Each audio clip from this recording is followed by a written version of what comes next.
This is Good Morning San Diego. Okay, after a wet, cold winter, we're expecting some warm spring days ahead. But, you know, with spring, you get allergies. Oh, they've been killing me lately. I know, they've been killing a lot of people. Yeah, so we're going to talk about ways that you could prevent the terrible outbreaks or at least deal with them. Wow, good.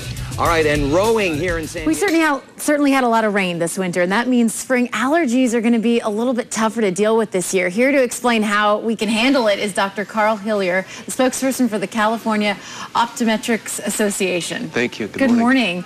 Yeah, I can tell you firsthand, my allergies have been out of control this season. It's a real problem. You know, after the rains and all these plants bring up all that nutrition into their systems and they just spread their wings and all that pollen goes everywhere, especially for trees and weeds. It's going to be a problem this weekend as well. Okay, so your advice for parents who are dealing with kids who may have allergies is don't self-medicate. Well, that's a problem. You know, parents want to do whatever they can for their kids, and the kids have a lot on their plate, and so do the parents. And when the child wakes up and they are ready to go to school, you don't want them to contend with the allergies as well as trying to learn and play sports outside, and it's a real problem. So to alleviate those symptoms is a big deal, but to take drops out of the cabinet, which is so often what happens, and try to self-medicate the child, it can turn out to be a real devastating problem.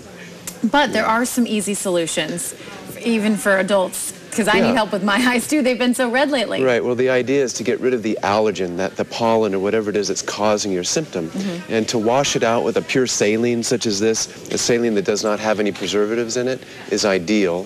So you want to make sure you look at it, it says preservative free. Okay. And what you can do is, if it's your child, just lie down on their back, have them close their eyes, and rinse this around on the top of their eye, and they can open their eye and it all floods out. Okay. That would be one way to do it. Morning, night, does it matter? Probably in the morning and in the evening when they come home from school, maybe before they go to bed. Okay.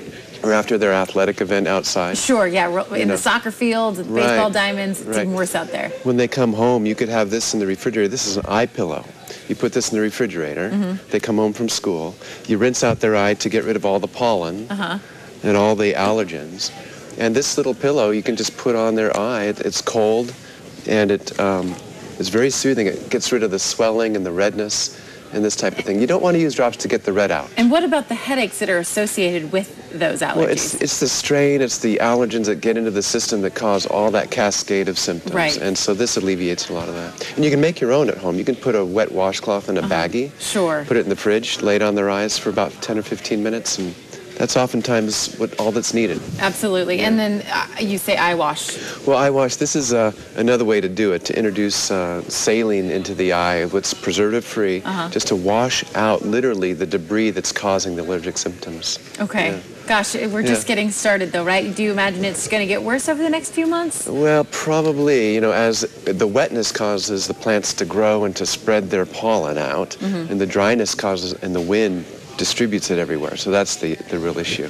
Yeah. Okay, well, we just got to do the best we can to deal with it, right? I suppose. Yeah. Well, the key is just don't self-medicate. Don't use the drops that claim to get the red out. Get rid of the origin of the problem. Okay. And be cautious that there could be an eye infection. So this is why the California Optometric Association is so adamant about when you have an eye situation with your child or an adult, make sure you go to an optometrist to find out, is this a bacterial infection, a viral infection, an allergy? And depending on what it is, there's unique clinical solutions to each one of those. Wonderful. Yeah. Well, thank you so much, Doctor. You're welcome. It's a pleasure talking to see you. Okay, thank you very much. The DMV